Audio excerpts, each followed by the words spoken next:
Some of you have had the good fortune of hearing Ray speak once or even numerous times. I think Doreen and I are tied now. I had the additional benefit of hearing Ray speak at 2 other campuses.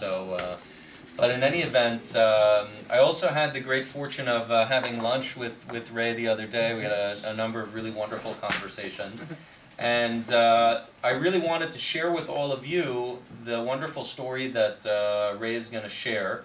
I believe that although it's of course a very difficult story, as you know, survivor stories are, but the way that Ray tells the story, the way that he lives his life, the smile on his face, so on and so forth, I think that it really gives hope and meaning to so many people who are perhaps having a difficult journey in life, and it gives a person really, you know, something to think about and how to overcome challenges and adversity.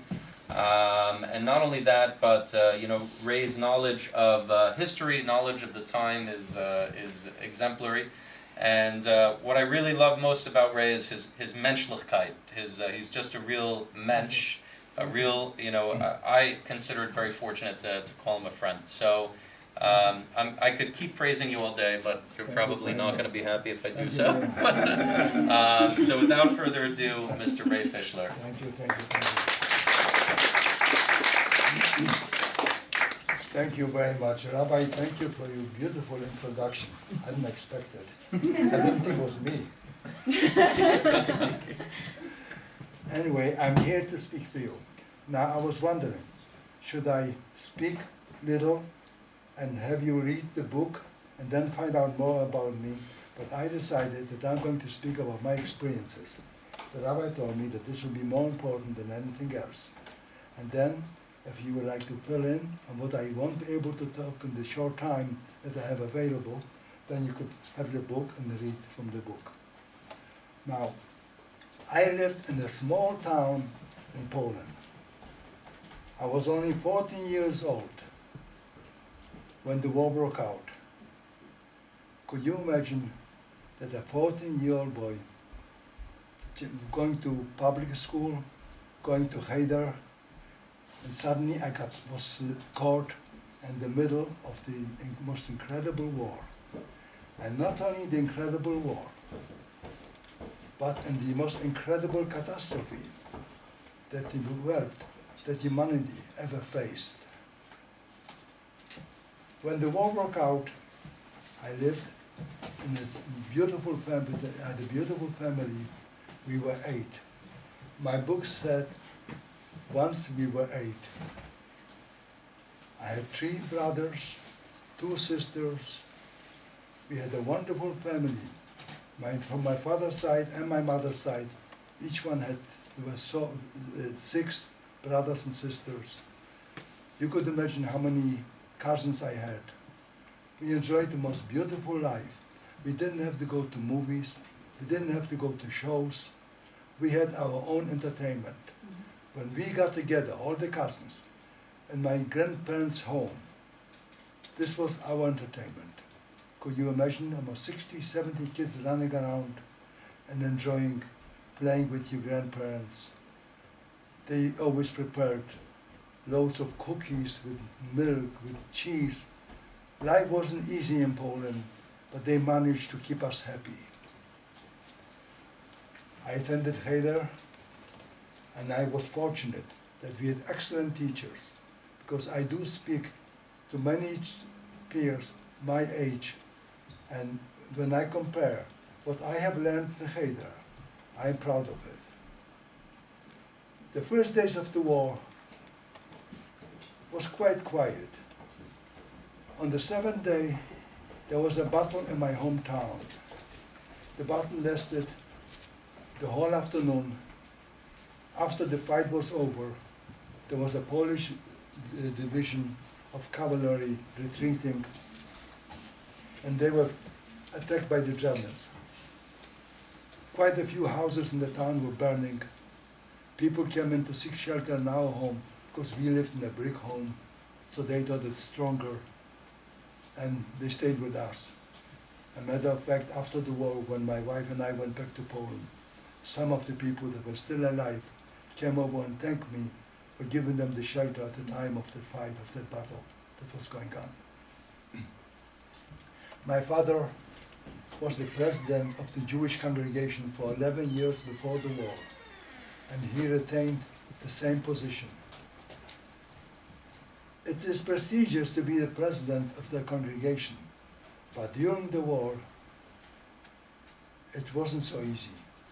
First, if anything went wrong, my father, as the president, was held responsible. And believe me, it didn't take too much for the Germans to find faults. We had to provide people to forced labor. We were not a large community. We had 600 Jews in my town, about close to 200 families. We had to supply manpower to organize sugar refinery that was there, shovel snow, move furniture. I, as a 14-year-old, had to go to work from morning to night. The work was very hard. Food was restricted, especially to us Jews. But there was one thing that I had. When I came home, as tired as I was, as beaten as I was, my mother was waiting at me at the door, and I got her smile. I got a meal. I got a hug and a kiss, and it was so wonderful. How I enjoyed this. I learned to appreciate little things. They meant so much to me. As years went by, no, right after the battle, we were taken to bury some horses that were killed in the battle. And when I got there, I was shocked to see that only Jews were taken. But also, what they took us to was to collect the armaments that were stranded all over in the town and on the fields that the Polish army left behind after they retreated. I remember that I carried bullets, artillery bullets, as large as half of this table. For 14-year-old, this was heavy weight to do it from morning to night. We were bringing in those armaments to a big warehouse. They were all lined up at the walls. And this is something I forgot even to put in the book. But while I carried a big box of grenades, I dropped it. The Germans got so angry. They got white. They started to scream. You could have gotten us all killed. But I wasn't punished for it. The only thing is that they wouldn't let me carry those heavy boxes again. They cannot trust a 14-year-old with grenades. But what I learned then had a great impact on me later on. I learned that these Germans are human. And we always thought, before we met the first Germans, we heard the things that were going on in Germany, how they persecuted Jews, how they treated them. And we thought of them, we had a very bad picture of them. But when these Germans that I met in the beginning, after the war had started, they were nice people. I remembered it was very difficult, especially for my father, to find the Germans and to bribe them. Because there was always the fear that if he gets to the wrong one, he might be killed for it, if he cannot be bribed. And there was one German that came in, he was from the high elite SS, and they were grabbing Jewish kids, Jewish people to work. And I was walking down the street. He recognized me because of my father, and he said to me, "Go home. I don't want you to be in the street now because it's too dangerous." And I thought to myself, they're human beings. And this was something that had an impact on us later on. Because had we expected the severity, what was going to happen to us, maybe we would have taken more precautions and do something to save our families and our people. But because we couldn't believe about what was going to happen to our people, what they were capable of doing, we thought that we are dealing with a civilized people. Who would have expected that they could turn so bestialic and do such horrible things to us?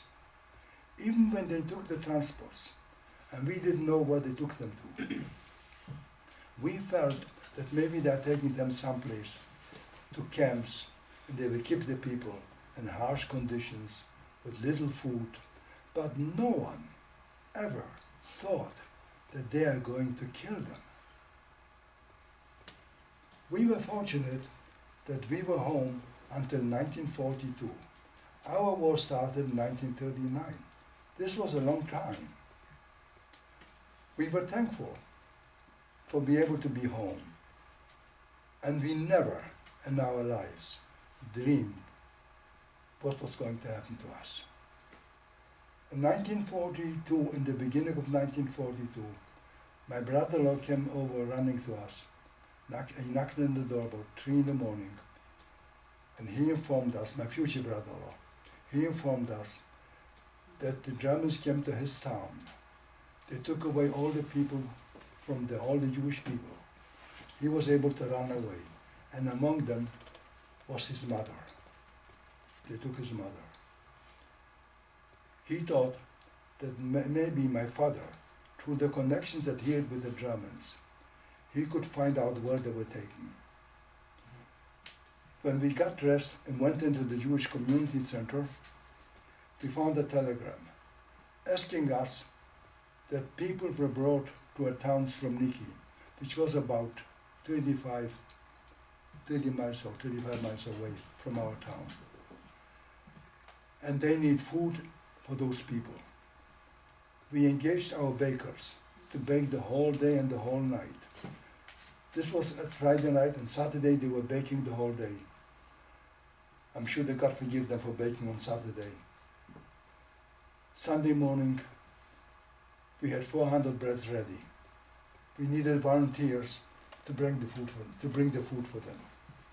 A friend of mine, Carmen Dola, and I volunteered to take this food. We rented a house and wagons, and we went to Slomniki, where they were taken to. When we got there, the most horrible thing unfolded in front of my eyes. About 10,000 Jewish people were squeezed in like sardines on a soccer field, screaming under hot burning sun, water and food, water and food. And then I saw Ukrainians walking around as their guards with axes and shovels and sledgehammers on their shoulders as their weapons. You could imagine how I felt, and my friend Carmen Dola. It was just terrible. We got sick. We delivered the food. There was no way for us even to think of getting out my future brother-in-law's mother. It was impossible to find them in among all these people. We took off in the horse and wagon and went back to my hometown. When we got there, I walked into the Jewish center, and I see it was already night. I saw that they were celebrating, and my father was presiding over the meeting and the celebration. I asked my father what was going on. He informed me that he had assurance from our governor, who was in our town, from the German governor, that nothing will happen to the Jewish people in our town for the next 6 months. I was shocked, because I know there was no sign that the war might end by then. 6 months go by so fast, and the picture what I have seen, that what I expected that after the 6 months might happen to us, and thinking of those people that I have seen in Slomniki, you could imagine how I felt. I told the people the story what I have seen. I wanted them to know the extremes about the Germans. He was right, nothing happened for 6 months. But after 6 months, on a Thursday night, there was a knock on our door. And the German governor with his assistant was there. My father went to answer the door. When he answered the door, he spoke to someone briefly. He came back after a few minutes, trembling, ashen. We thought that he had a stroke. He informed us that the German governor warned him that up to this point, he did everything possible to save our Jewish people in our community. But from then on, the orders came from a high above, and our Jewish community is going to be liquidated on the coming Monday. You can imagine how we felt. And especially me, knowing what I have seen with those 10,000 Jews in Slomniki. I knew more than the rest of them what to expect. He had warned my father not to tell anyone. But my father didn't take what he told him. But the next morning, he went out and told everybody in town to go look for hiding places, to run away, to do whatever they can, because on Monday, there's going to be the liquidation of our Jewish community. We heard rumors about what they did to Jews in various towns. But still, there were such secrets kept by the Germans that no one knew exactly what. And you know, if you don't see it, you always feel that maybe rumors are just rumors, they might be exaggerated. Who would ever expect that a civilized people in the 20th century could go to such extremes? We had to part in my family because we were 8. It was impossible to get a hiding place for all of us. We separated. My mother with the youngest 2 brothers, my sister, went to one place. My father went to another place because my father would have gone with my mother. But he wanted to, just because he felt that my mother would feel better if she would be with her sisters and the children with her together. So he got a large place enough to hide my mother's 2 sisters and her children. My younger brother went someplace else, and my older sister and I were given a hiding place by a friend of ours, a friend of the family, Mr. Sikorsky. So you could imagine the last day on Sunday. It was Tisha B'Av in my hometown. Everybody saying goodbyes, getting ready for the terrible Tisha B'Av on Monday. Sunday night, I was taking many people to the hiding places because they couldn't go after the curfew. And I had a permit. So even though I endangered myself, because if I would have been caught, I would have been in trouble too. But just happened that that night was so quiet in the town that even the Germans didn't come out. You didn't see any Germans in the city. It was very unusual. 10:30 at night, I took the last people to the hiding places. I joined my sister. We were lying there the whole night. Finally, in the morning, about 5 o'clock, we heard the first shots fired. We knew that the liquidation had started. One of those shots killed my grandfather, the one that I adored. I loved him so much. I did not know this until after the war I found out. They came in to take him from his home, and he said, I lived here all my life. I'm not going anyplace. And they shot him immediately. There were 8 people killed on that day. And the following day, we were lying there, and I tried to get hold of Mr. Sikorsky to find out what took place, what happened. He kept avoiding me. I knew that something went wrong. Finally, on Tuesday morning, I got hold of him, and I said, Mr. Sikorsky, will you please tell me the truth, what happened? He said, I didn't want to talk to you to tell you, but your mother, your 2 younger brothers, and your younger sister were taken away with the transport. You could imagine how I felt. In one day, I lost 4 members of my family. Excuse me.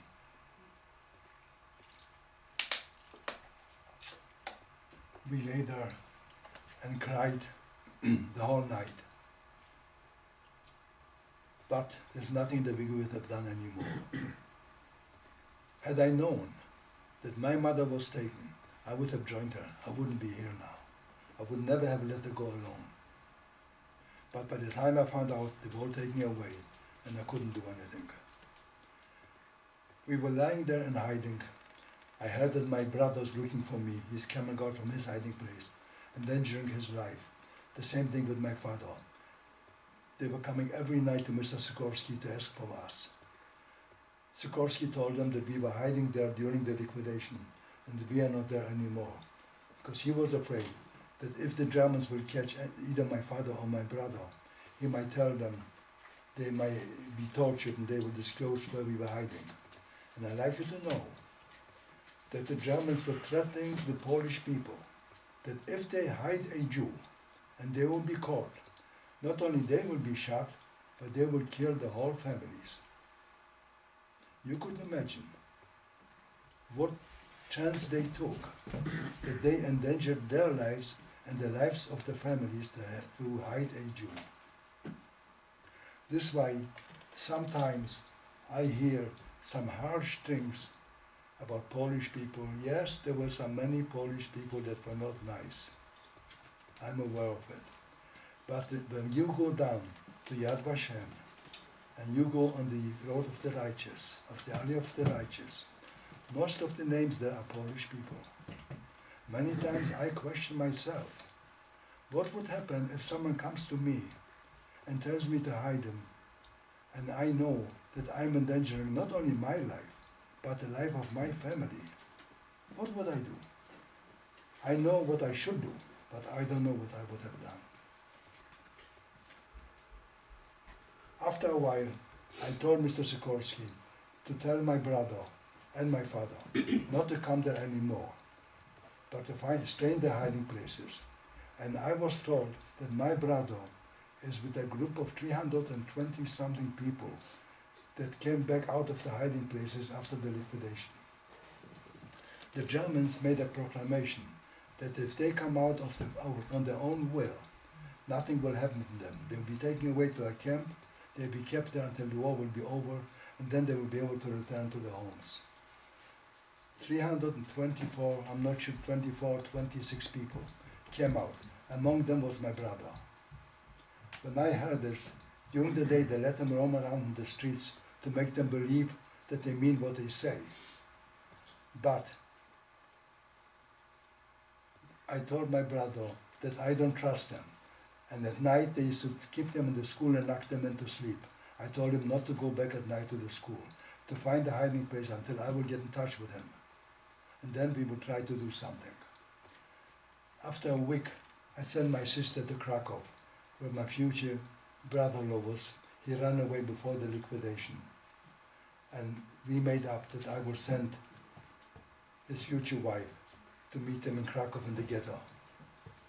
Mr. Sikorsky was brave enough to take her under the arm and walk her to the station, and he traveled with her to Krakow so that she should not be recognized that she was Jewish.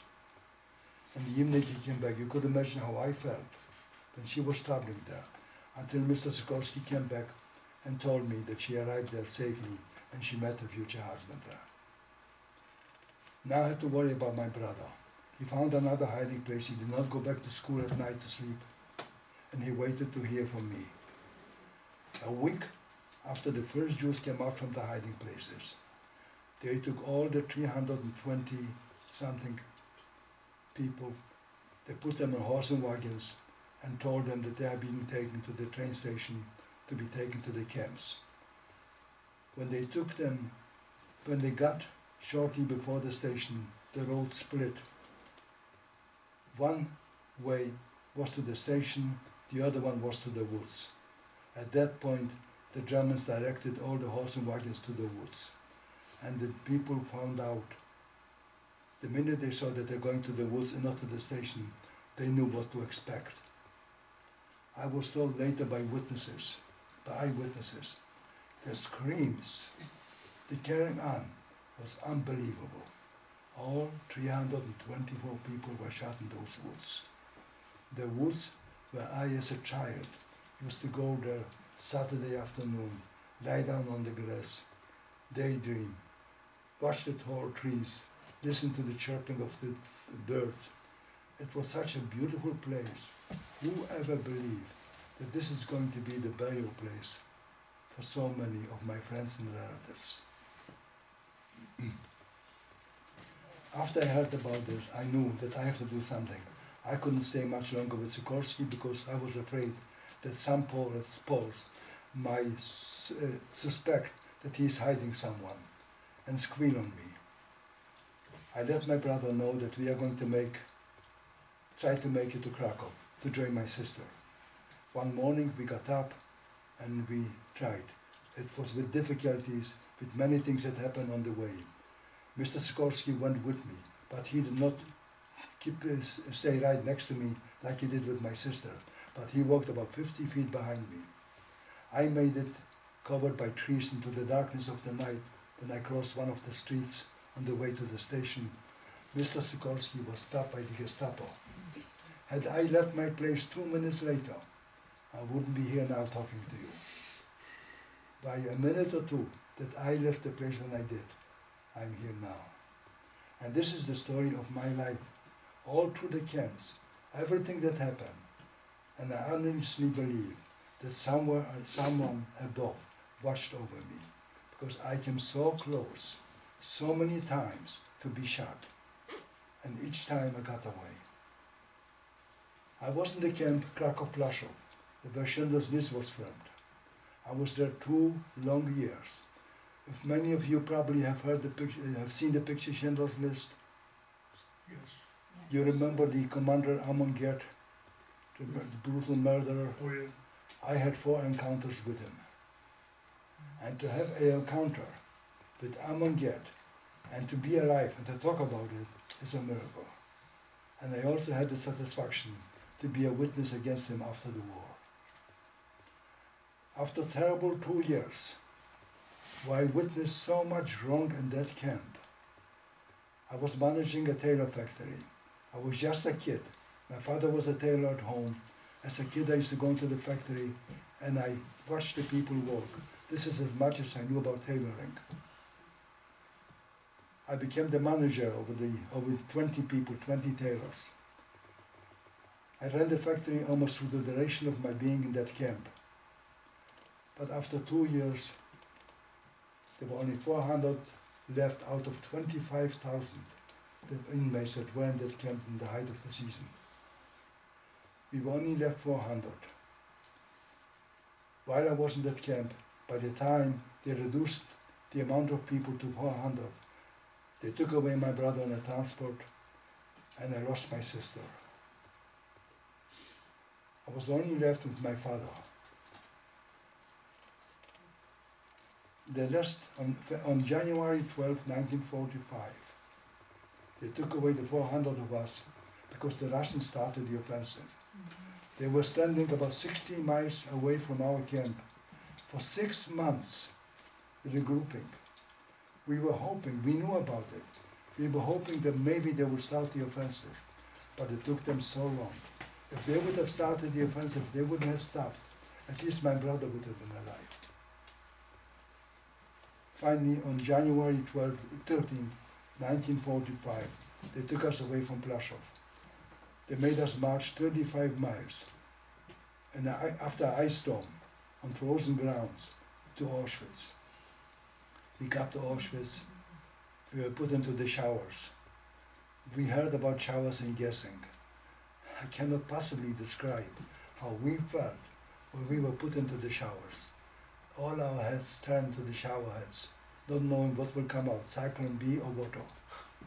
Finally, water came out because they had stopped already the gassing. Luckily, we were there only 4 days. They took us away from Auschwitz. Again on a march. We marched to Gleiwitz, which is again about 40 miles. The day we left, there were 60,000 inmates that were taken out of Auschwitz in groups of 3,000 each. We were given a powder bread with a blanket, and we started to march. It was a beautiful day, snow on the ground, sunshine. Suddenly at night, when we started to march, the most horrible blizzard erupted. Many of us froze then. Germans were freezing with how bad it was. But the following morning we arrived in Gleiwitz.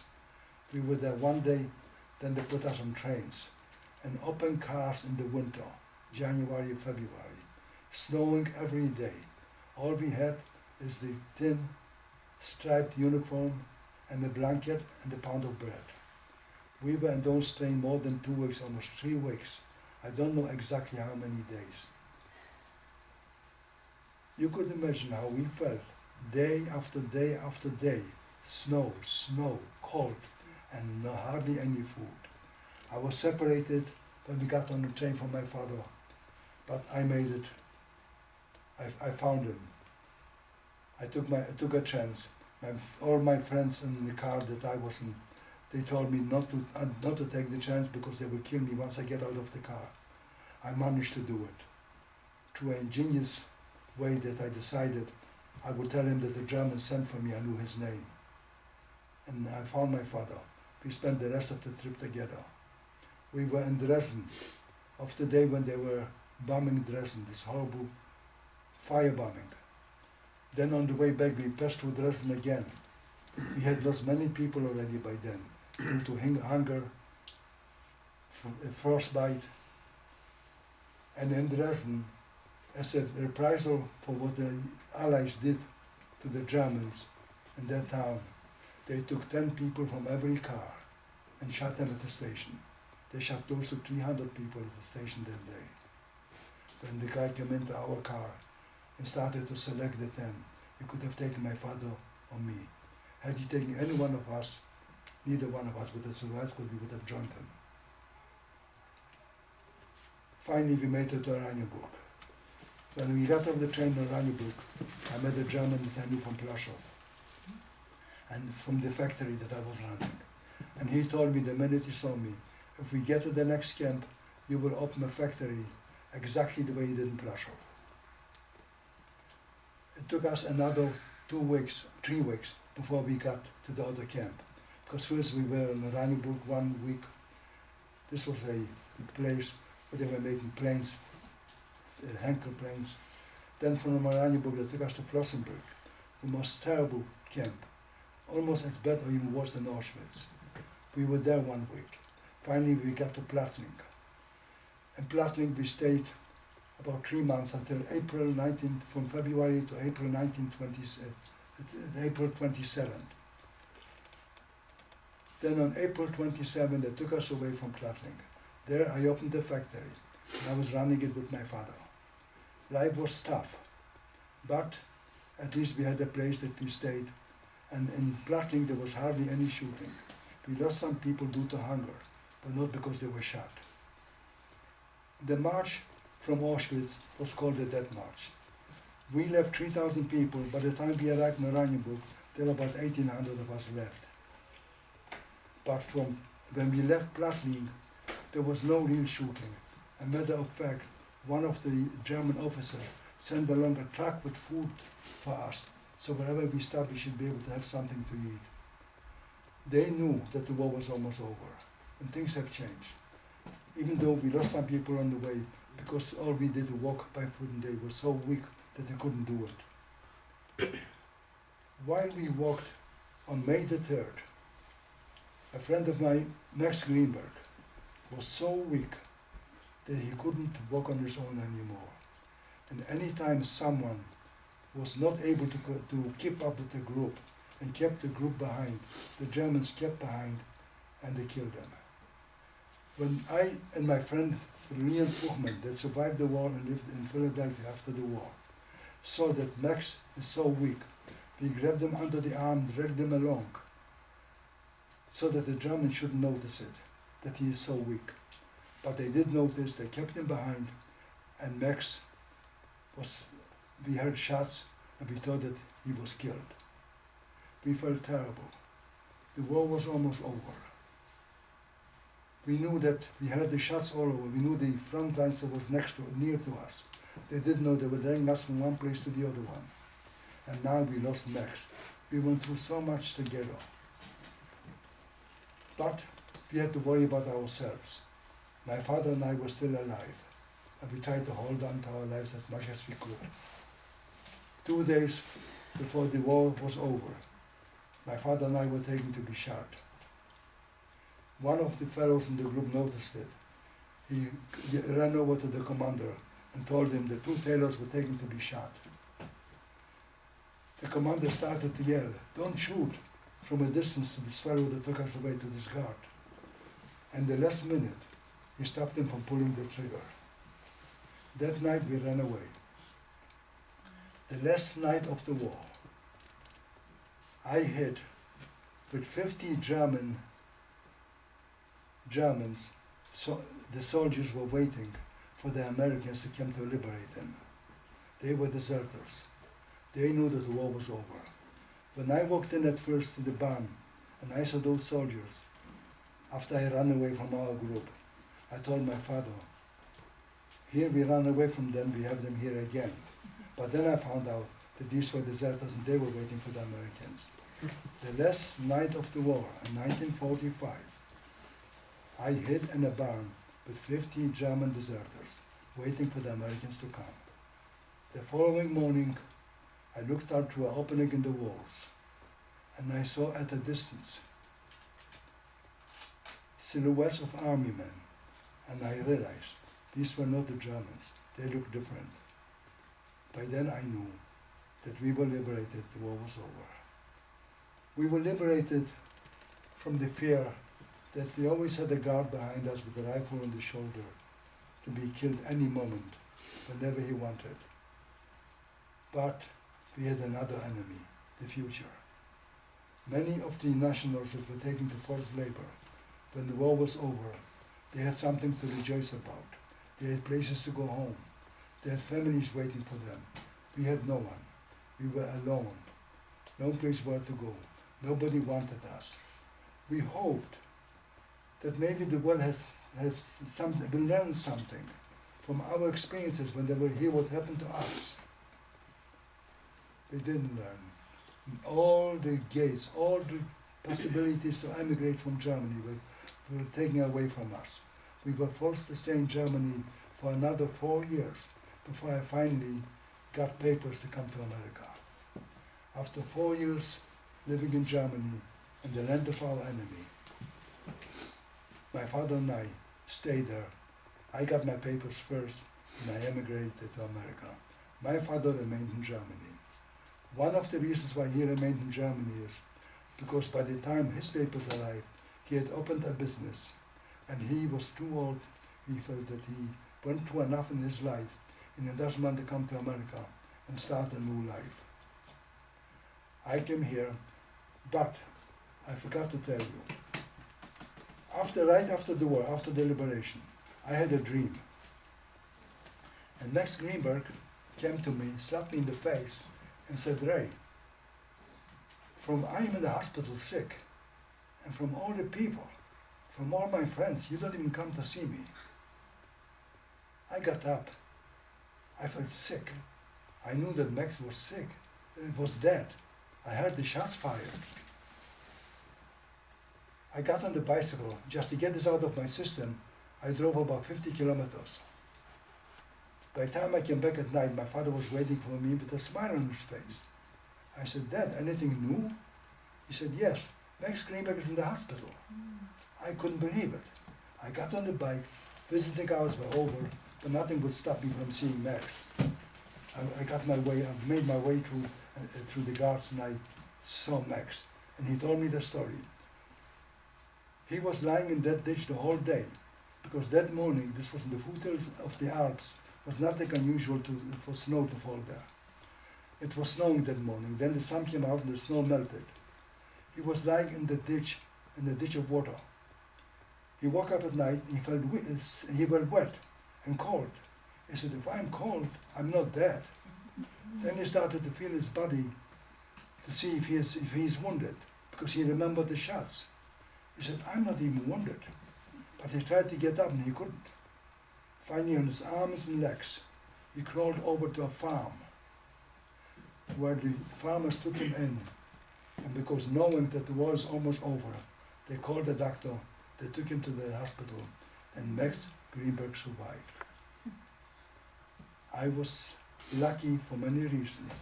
Not only I was lucky that he survived, we rejoiced his being alive, but through Max, through a blind date, I met my wife. I was Max's best man at his wedding. He was the best man at my wedding. If Max would have been shot, I don't know how our Grace would have helped.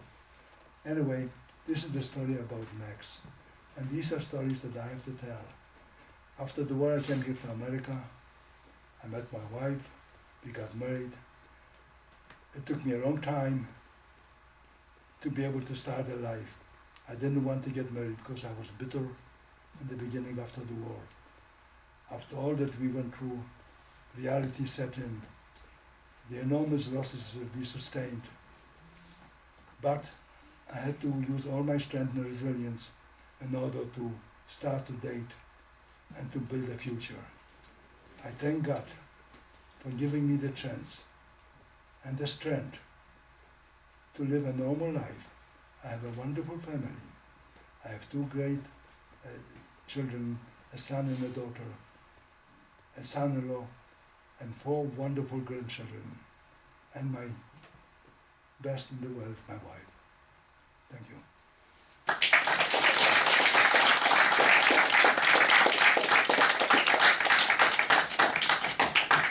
Does anyone have any questions they want to ask? They can ask whatever they like, right, Ray? Anything. Josh? Because it really blows my mind. What was it like to face down Amon Get? I'm sorry? What was it like to face Amon Get? The first time I faced him, when he was first introduced to us, I stepped out of line, which was punishable by death then. And I noticed at a distance, but then I was already almost 17 years old. I was 17. I saw some sewing machines rusting away in the open. These were sewing machines taken away from Jewish families that were shot. I told him, I said, you see those machines there? I'm a tailor. If you give me some people, I will take those machines, I fix them up, and I could open my factory and do something useful with them. He gave me 20 tailors. This was the first time. But the second time, the encounter was much more horrific. I was warned by the German supervisor of my factory that Get is running around like crazy looking for people. He's in a terrible mood. And I should be prepared that he will come to my factory. Usually when he walked in, you had to scream, Achtung, everyone had to drop the word, get up, at attention. And the capo, the foreman, which was me, had to make a report. How many people I have assigned to work there, how many are actually working, if anybody is sick, or I send someplace. We had in our factory 5 barbers, 20 shoemakers, and 20 tailors. The foreman from the shoemakers came over and said, Ray, please you make the report, because if I make it, I'm nervous, and if I make a mistake, because he actually counted after he made the report. He said, I will be shocked. I made the report. And he actually stood there and counted to see if I made a mistake. To make the story short, everyone in the factory got 25 lashes that day. And he said the couples would get 50. This was how we met, how we had to feel when we met Get. I was lucky, I didn't get the beating. Again, I used my wits. I got to know some of the guards, and one of them noticed, and he pushed me into the group that had already the beating. We were lucky, because I actually thought that every one of us was going to be killed. He asked us to show him how much work we did. This was 9 in the morning, we were supposed to start at 6. I showed him work from weeks before. He said, this much of work I could do by myself, I don't need 20 tailors. We were lucky.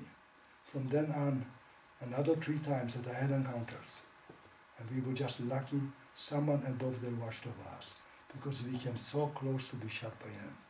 And if you will read my book, you will see, because if I could tell all the stories, I have to stay here the whole night. Someone else? Any other questions? Yeah, Yaakov? I was wondering if you could speak a little bit more about what it was like to live in Germany after the war as a Jew. It was difficult because then we hated the Germans so much, and we were made to live there 4 years. In the early beginning, we hardly had anything to do with them. But when you live in a country for 4 years, You cannot isolate yourself, not have to do anything with those people that in the country. So we had to learn to live with them, do business with them. And we also learned that some of them were decent people. By the way, talking about decent people, if we wouldn't have known how bad people could get, there'll be more survivors. But then we learned after the war that some of them were decent. We didn't believe all of them. Right after the war, when we walked down the road, all you heard from the Germans, "Wir haben nicht gewusst," we didn't know. But we knew that everybody knew. He had millions of followers. But there were some good ones. Many of them got away with murder. I told you before I mentioned that I was a witness against Gert. They didn't get the punishment that they deserved. Life was difficult. Just fortunately, we were strong. We survivors picked up immediately after the war. Certainly, we were busy at first looking for survivors.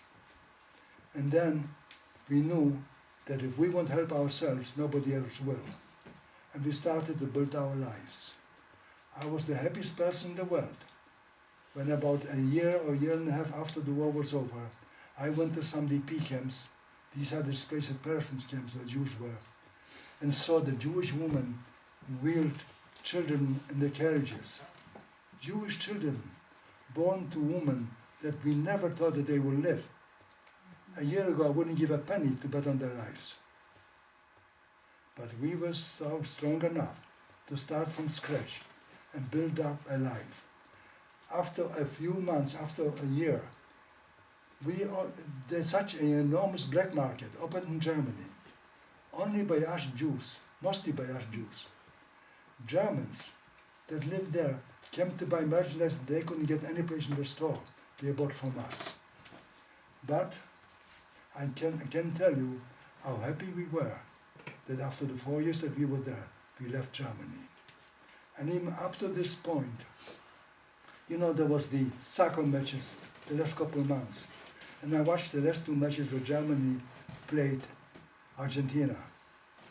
Certainly I wouldn't root for the German team. I wanted the Argentinians to win. But then I thought to myself, they're not so nice either. They're worse than the Germans. Which is So I watched it just as a game. But, while I lived there, I don't think that my feelings were as harsh about them as they are now. When I go there now, I feel not at ease. As I say, I cannot hold responsible the young generation for what the ancestors did. I just hope that they will be different, and I hope that I'm not wrong. Yes? What do you say to people who who either deny the Holocaust or say it wasn't just the Jews? I know because I know it wasn't just the Jews, but but I actually get offended by that because when people say other people died too, I feel it takes away from the central aspect, And I know. You will find people like this. There are many deniers. Either they want to do it because they hate Jews, or they want to do it because they not only anti-Semitic, but they want to put their names in the paper. They want to be heard. They might think also they will get followers if they would say they hate Jews. But luckily, I think that most of the people in the world know that there was a Holocaust, and they know what it was like. Maybe it wasn't accepted as much as we hoped, because we thought that the world would have learned that barbarism like this, persecution, wars, don't do any good, doesn't get you any place. And people did not learn. We see it now what's happening in the world. Even now we Jews are being hated. And we see how they portray our fighting in Israel. Sometimes I wonder, do we Jews have to stay there and wait until they will be hit? Because we are not allowed to hit back. When we hit back, we are wrong. But we hope that there are many influential people, nice people in the world, and they will stand up for us, and they will understand that the Jewish people are a different kind of people, that we have different kind of beliefs than they do. We have different ethics. And it's about time the world should learn this. Maybe they will, we hope. Deborah? You were incredibly strong to survive, but you mentioned that when you came to America, you were also very bitter. What made you decide to start living again and not just surviving? She said that when you came to America, you mentioned you were very bitter. So what turned you around? What caused you to start living as opposed to just surviving? I knew that I can't go on unless I would have to give up my life. Because being bitter all your life makes no sense. I mean, I wasn't as bitter as I was in the beginning after the war. But by the time I came here, I was different. First of all, when I saw my mother for the last time, her words were, remember, if you survive the war, go to America, look up my sister, because she had a sister in New York, and tell the world what they did to us. And when I got here, and I met the first members of my family, and I remember when I had the first meal on Friday night, and I was sitting actually with my family having Friday night meal. It just brought back a certain feeling. And the same thing when Rosh Hashanah came, and I went down, and I saw that 90% of my people in the camp, even in the P camp, came down to daven on Rosh Hashanah. I began to feel a little different. My bitterness was there. But after a while, time is a healer. And I knew that I had two choices. Either I remain bitter the rest of my life, or I will have a strong resilience and fight it off and build a life. And I chose to build a life. And that's what I did. Any other questions? Two last questions. We got David and Zach. So mine's like a two-part question. The first one is that a lot of the times I'll hear even people that survived being very like upset with God for letting it happen, but I mean, how is it that someone can go through that and still keep that belief? And you're a very good example of that because you keep mentioning how you were like protected and everything, and that's amazing that you really keep up that kind of belief. You know, we survivors walk such a thin line to turn one way or the other. Because you are right, afterward we went through and so much happened to us. We did question, where was God? How is it possible that all this happened to us? There were times when I was in the camp and I am in the dog that was led down the street that I was able to see. I am in the dog, that here's someone caring for him, nobody cared for me. But then I realized that God helped me survive, and I'm a great believer in it. Because I came so close, so many times, not to be here, and I made it. I have questions, but we all have questions. And I know I will never get the answer. I had to do it by myself, to walk out my own way, my own feeling about life, about belief, about the future.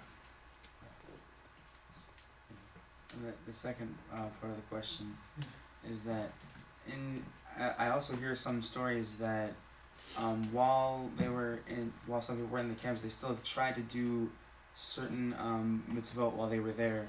Did you get to witness that or be a part of any of that? And how? No, it was almost impossible. I mean, you really have to go to an incredible extreme to be able to do it. The only thing they could have done is not to eat the food that they gave you, then you would have died. Because even with the food, you died. So there was not too much of a choice. There were some that in certain ways they tried to. We didn't know when the holidays were. We didn't know where to know. It was almost impossible. There were a few very, very devoted Jews that did try. I don't know how much they succeeded. I didn't have the experience. Okay, last question, Zach? No, he asked it. We answered that question? Okay. Mr. Ray, first of all, I thank you for your beautiful narration of what happened to you. I don't think any one like you could even talk about this, but I really, appreciate what you told us and your courage and your mentality and how you took this and how you talk about it. I don't think I could have ever talked about something like this in my life if this happened to me. In fact, I cannot talk about anything that happened to me in Egypt anymore. But I have a question for you. We Jewish people, we strongly believe in Mashiach. Strongly believe Mashiach will come, Mashiach will save us, Mashiach will do everything. Yet, I have many friends of mine who passed like you through the Holocaust times, and they are religious people. And I talk to them about Mashiach, and they tell me, Albert, I don't want to talk about Mashiach. And I ask him, this is our religion, and you are the religious people. I'm not talking about, I'm talking about religious people. And the answer was, if Mashiach is there, whatever he is, he should have come and saved us. And I went for 4 or 5 years in the ghetto and in the camp, and almost I saw what you were telling us, which, he did not really describe to me, but I saw the anger that he had about this German, especially the Polish people, what they were doing to them. He did not do much about the German. He was against the Polish people who were really the God. He told me, we hardly saw the German, but the God will. So as he said, if Mashiach really, if God wants to send Mashiach, he should have sent it to save us. What is your reaction to this? When we were in the camp, and knowing in the 2.5 years that I was there, we always thought that we could have lose our lives any minute. And my healing part of it was that I believe, at least if I die, I will join my mother and the family that I have lost. And with this belief in my mind, made it easier for me not to be afraid of being shot or being killed. And I lived with it. The whole life is a puzzle. Do we know? We ask questions. You say about Mashiach. Do we know if there is a Mashiach? There will be a Mashiach? Right now, the Jewish people suffered so much in Israel. I mean, can we say that God is punishing them because maybe they're not all religious? We don't know. We don't know why. It's a different question to answer. Whether I believe in Mashiach, I don't. But as I say, I do believe that someday, if I will depart from this world, I hope that I will be able to see my mother and my family. This is my belief. Thank you.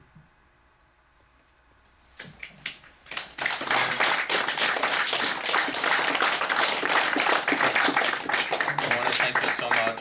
We really appreciated it. I have to thank you. It's our privilege. Ray has brought a number of copies of his book, Once We Were Eight. He's going to offer them at a discounted price of $10.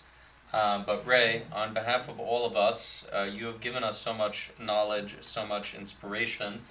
We wanted to give you these 2 books, which we had discussed a couple of times. I know I kind of did it sneakily, but if you won't accept them, I will give them to your wife, and then she'll graciously.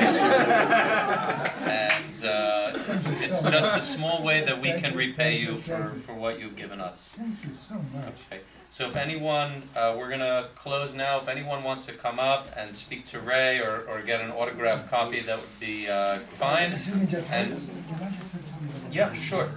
One quick point from Ray about the book. Look at this book. If you look at the front page, you will see a window and you will see a candlestick.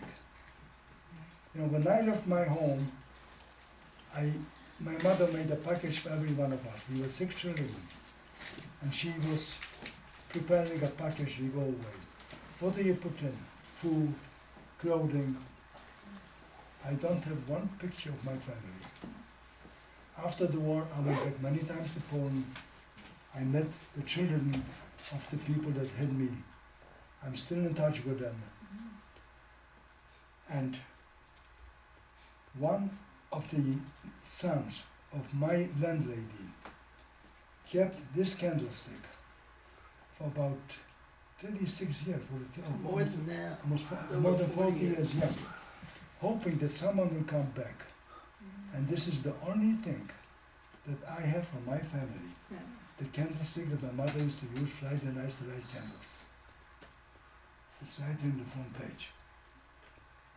This window, when you will read the book, you will see that the last night of peace, before the Second World War broke out, I was sitting on this windowsill on a beautiful night, one of the most beautiful nights I could remember,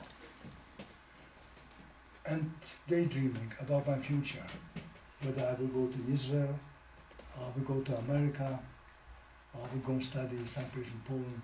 I knew I couldn't do too much studying because we were not rich enough to be able to afford higher education. And this was about 12 o'clock at night. I finally went to sleep. This was the last peaceful night when I was sitting on this windowsill here. About less than 5 hours later, after I went to sleep, I was awakened by the noise of low-flying planes and bombs, explosion of bombs. And the war has started. And this is what the front page of the book tells about.